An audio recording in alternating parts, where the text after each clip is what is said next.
कहाँ कहाँ नहीं ढूंढा। वर्धमान ने आंखें नहीं खोली, भाई बात क्या है? अरे देखो देखो, हम सब आए हैं, खेलने चलेंगे। वर्धमान ने कहा कि इन खेलों में क्या रखा है? दुनिया में देखो कितने तरह के खेल होते हैं और लोग अपने खेल की तुष्टि के लिए दूसरों का कत्ल तक कर देते हैं। ये कितनी बुरी चीजें हैं। जिससे किसी का उपकार हो वो काम करो, वो खेल खेलो। मित्रों ने कहा कि तुम्हारी दार्शनिक बातें रहने दो, हमें तो खेलने चलना है। लेकिन एक बात बताओ, आपकी माता जी कहती थी वर्धमान ऊपर है, आपके पिताजी कहते वर्धमान नीचे है, दोनों में सच्चा कौन है? बताइए। वर्धमान ने कहा कि दोनों सच्चे हैं। दोनों कैसे सच्चे हो सकते हैं? या तो तुम नीचे थे या तुम ऊपर थे। वर्धमान ने कहा देखो माताजी कहाँ हैं? माताजी सबसे नीचे वाले तल पर थी। उनसे पूछा तो उन्होंने कहा ऊपर। हम लोग सीधे 7वें तल्ले पर पहुंच गए। वहां देखा कि पिताश्री सिद्धार्थ महाराज विराजे हैं। उनसे पूछा तो उनने सीधा कहा नीचे। मैं कहाँ मिला?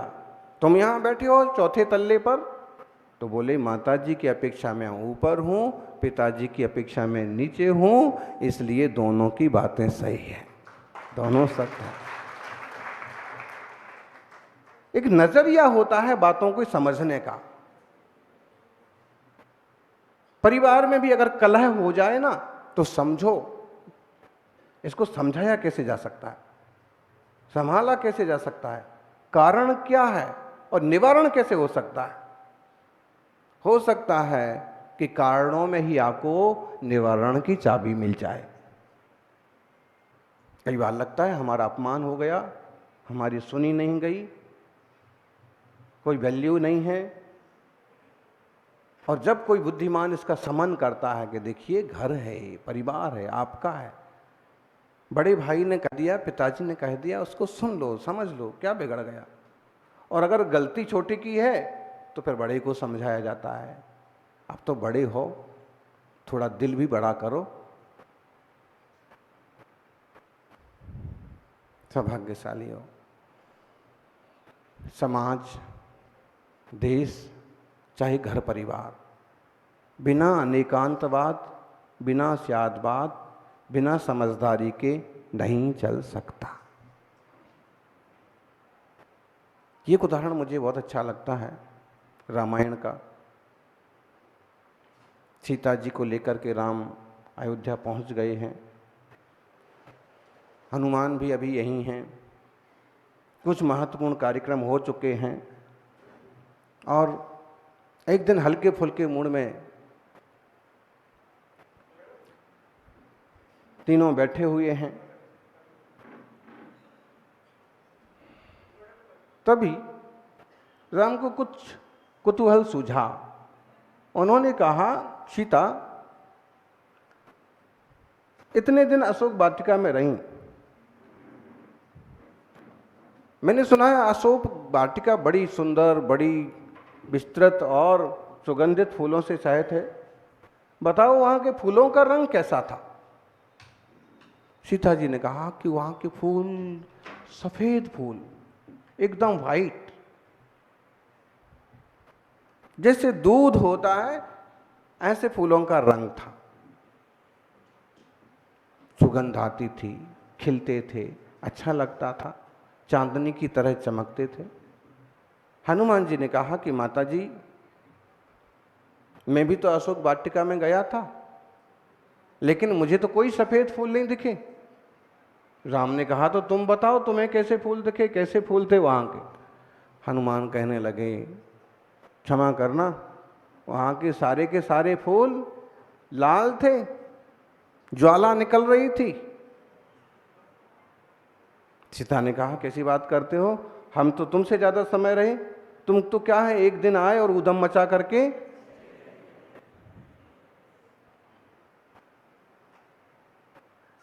हनुमान ने कहा माते, जो कुछ मैंने देखा सो बताया। राम ने दोनों को समझाया, सीता की दृष्टि हमेशा सौम्य है, शांत है। ध्यान रखना, वो परिवार निरंतर और सम्मान के साथ चलता रहता है जिसमें सौम्य दृष्टि, सीता जैसी भावना वाली कोई नारी होती है।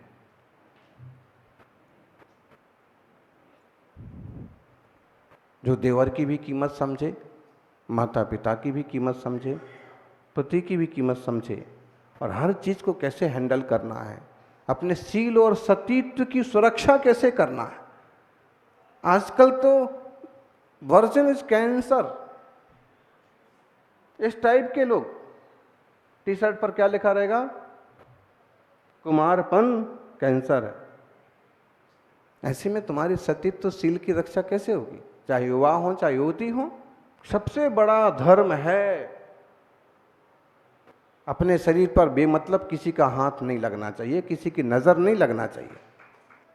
कन्याओं के लिए संबोधन वाला दिन आ रहा है, उस दिन ये सारी बातें होंगी। अभी तो इतना समझ लें कि सीता की समझ है कि कौन बड़े हैं, कौन छोटे हैं, किनके साथ कैसा व्यवहार किया जाता है, और इस कारण से पूरा परिवार जंगल में भी रहना पड़ा तो भी मंगल से रहा। राम ने कहा कि सीता सी सौम्य दृष्टि है, शांत हैं, इसलिए जैसी इनकी साफ सुथरी सीधी सरल सच्ची दृष्टि है वैसे ही इनको फूल नजर आए, सफ़ेद नजर आए। और हनुमान जी, तुम कब गए थे, क्या करने के लिए गए थे? अरे बोले, मैं तो सारी अशोक वाटिका उजाड़ मारी, सब पेड़ पौधे उखाड़ दिए, फल फूल तोड़ दिए, इतना गुस्सा आ रहा था कि रावण मिल जाए तो बस हाथ पांव ही तोड़ दूं। राम ने कहा, बस ये तुम्हारी आंखों में पहले ही गुस्सा था, और गुस्से को कहते आंखों में खून उतर आना, आंखें लाल हो जाती हैं। और जब लाल आंखों से आपने देखा ना तो पूरा गार्डन भी आपको, आपका देखने का तरीका क्या है। दिगंबर मुनियों को देख करके कुछ लोग ऐसे श्रद्धावनत हो जाते हैं, सड़क पर झुक जाते हैं कि जैसे उनको भगवान मिल गए, और कुछ लोग ऐसे नाक मुंह सिकोड़ेंगे जैसे कोई तीसरे ग्रह से आ गया हो, दूसरे ग्रह से आ गए हो। अरे समझो, दृष्टि है, उनने समझ नहीं पाया है कि कौन है, किस ढंग की इनकी साधना है, और जमीन पर इनका क्या अस्तित्व और क्या गरिमा है। तो अपनी अपनी सोच होती है, अपनी सोच को इतना पैना, इतना निर्मल बनाइए कि आप सारी चीज़ों को साध पाएं। अहिंसा, सत्य, अचौर्य, ब्रह्मचर्य, अपरिग्रहवाद बहुत बड़े गुण हैं। ये बात ठीक है, आप ग्रस्त हैं, और ग्रस्त को अगर उसकी गृहस्थी पर, उसके परिवार पर, उसके देश पर आपत्ति आए तो तलवार भी उठाना पड़ती है। सारे तीर्थंकर क्षत्रिय हुए, जब वो राजा थे तो तलवार से शत्रुओं के दांत खट्टे किए और पूरी प्रजा का पालन किया। राजस्त्रिया राजसुराज सिंहो रराजयो राज सुभोग तंत्रा आर्यंत लक्ष्म्या पुनरात्म तंत्रो देवासुरोदार सभेर रासा यस्मिन् भूद्रान जनिराज चक्रम। ये शांतिनाथ भगवान की स्तुति में समंत्रभद्र कहते हैं कि जिनने गृहस्थावस्था में, राजा की अवस्था में चक्रवर्तित्व प्राप्त किया और इस सारी जनता की सुख के लिए तलवार उठाई, और फिर राजपाट जमा करके, गृहस्थी जमा करके, जनता की सुख सुविधा जमा करके जब वैराग्य हुआ तो सब कुछ छोड़ करके, जिन्होंने अभी तक बाहर के सठखंड पर विजय पाई थी, उनने सब छोड़ करके 5 इंद्रिय और मन रूपी सठखंड पर विजय प्राप्त करी। उन्हीं बने इंद्रिय विजय क्षत्रियों को ही जमता है, साधारण लोग तो कहां से कहां फिसल जाएंगे। तो आप गृहस्थी में हैं, गृहस्थी के योग्य आपको प्रवृत्तियां रखना पड़ेंगी, फिर भी कोशिश करते रहिए कि अनेकांतवाद और स्यादवाद के बल पर आप एक तरह के समझौतावादी बने रहें, विवेकवान बने रहें। गर्मी का मौसम है, आज गर्मी बहुत है कि कम है? अच्छा, बहुत गर्मी है, इसके पक्ष में कौन कौन है? गर्मी बहुत कम है, इसके पक्ष में कौन कौन है? गर्मी नहीं है, इसके पक्ष में कौन कौन है? बुद्धिमान लोग हैं, नो कमेंट्स। नेताजी यूं निकलते जाते हैं और बिल्कुल पत्रकार पूछते रहे सर सर सर, और सर सर सराते हुए निकल जाते हैं।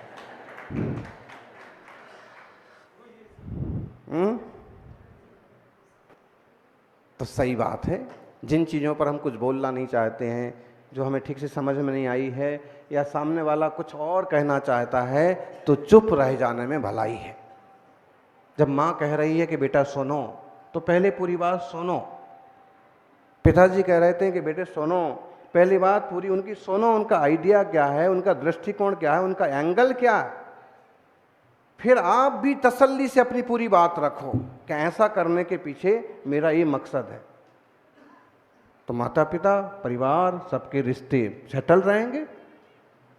श्रीमान जी कभी आक्रोशित हैं, कभी दिग्भ्रमित हैं, कभी उलझन में महसूस हो रहे हैं, बहुत शालीनता से बात करो।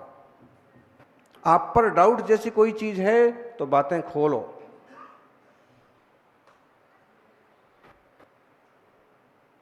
आपस में डाउट जैसी कोई चीजें हैं, भांपो उसको और उसको साफ करो। मार्केट में मैं जिससे बात कर रहा था, वो मेरी बुआ की लड़की है, दूर की, बहुत बरसों बाद मिली थी आज। पत्नी को तुरंत शांति हो जाएगी, हाँ ठीक है। कई बार इस टाइप से सुलझाना पड़ता है।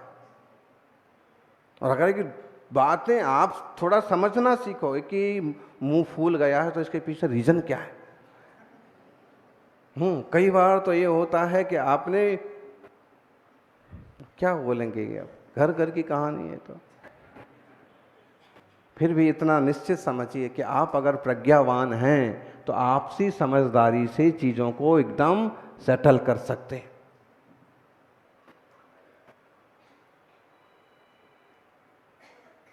आप उसके कारण समझिए, उसके कारण समझाइए, आज उसका निवारण खोजिए, उसके निवारण के तरीके समझाइए। कई बार सामने वाला किसी कारण से उलझ जाता है, उलझन से सुलझाना भी आपस में ही वो समाज आगे बढ़ता है जो एक दूसरे को आगे बढ़ाता है। ना समझी से हम खिंचाई करने लग गए तो एक नीचे नहीं गिरेगा। नीचे से एक कलश आप सरगाओगे तो सारे कलश सरकेंगे।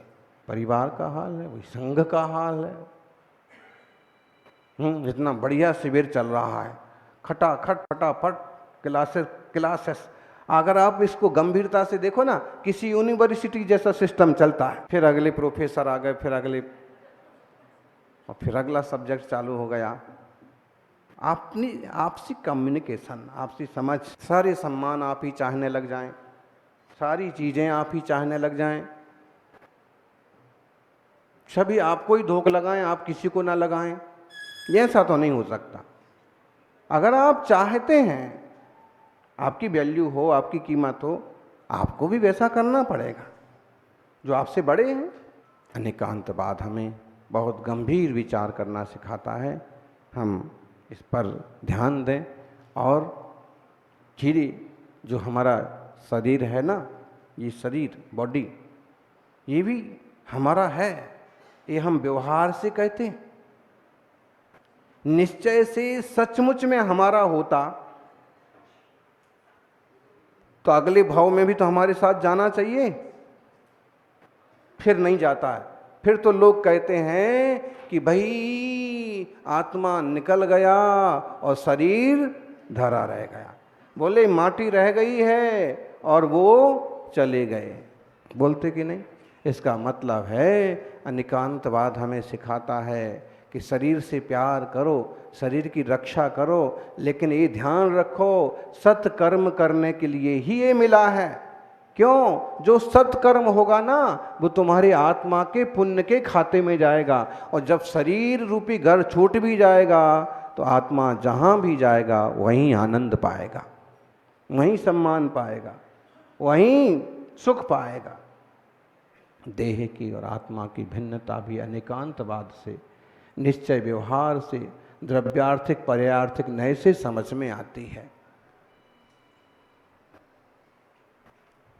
जो देह है सो जीव नहीं है, जो जीव है सो देह नहीं है, दोनों भिन्न भिन्न हैं। फिर भी जन्म जन्म के इस चक्कर में 4 गति 84 लाख योनि में आज हम इंसान के चोले तक पहुंच गए हैं। और इस इंसान के चोले में पहुंच करके आपके क्या कर्तव्य हैं, आप किस भूमिका में हैं? अपने कर्तव्य करते हुए भी अपने आत्मा को भुलाने की जरूरत नहीं है। अपने भौतिक कर्तव्य करते हुए भी क्षत्रिय हैं आप। समाज की परिवार की रक्षा की बात आएगी तो तलवार भी उठाना पड़ेगी। समझदार हैं आप, ब्राह्मण हैं आप, तत्वज्ञानी हैं आप, तत्व चिंतन भी करेंगे, कमाई धमाई आजीविका के लिए व्यापार भी करेंगे, साफ सफाई भी करेंगे। अब जो भूमिका है, भूमिका के अनुसार ना करोगे तो भी वैल्यू नहीं होगी। मुनि महाराज जी ध्यान में बैठेंगे तो शोभा होगी, और आप दुकान में बैठोगे तो शोभा होगी। आपका वो कर्तव्य है, आपका वो परिवार है। लेकिन उसके अलावा आप ध्यान तो जरूर रखेंगे कि रास्ता तो भाई यही है कि शांत बैठा जाए, आनंद का जीवन जिया जाए, अपनी समझ को और पैना करें, लोगों की बातों को समझें। कभी कोई गलत भी कह देना, बोलते ना, पति ने एक बार चिल्ला के आदमी को गुस्से में कहा जानवर। आदमी समझदार था, वो प्रवचन सुन के गया था, उसने तुरंत कहा, गुस्सा नहीं किया। उसने क्या कहा, क्या कहा उसने, बोलो तो। अरे ये बोलने की भी हिम्मत रखो। देखो पारा उनका तुरंत ठंडा हो गया कि देखो मैंने इतना आक्रोश में गलत बोल दिया, लेकिन सामने वाले ने संभाल लिया। संभाल लेना पड़ता है, वो दुश्मन नहीं है। वो परिवार के लोग, समाज के लोग, देश के लोग सर्वथा कोई दुश्मन नहीं है। आपसी नासमझी से, कम्युनिकेशन गैप बिगड़ने से, समझदारी का तरीका बिगड़ने से घटनाएं बनते हैं। अनिकांतवाद मतलब समझदारी का बहुत अच्छा तरीका, इसे अपनाएं और अपन भी आत्मा को परमात्मा बनाने के पथ पर चलें। जय बोलिए अनेकांत वही जैन धर्म के।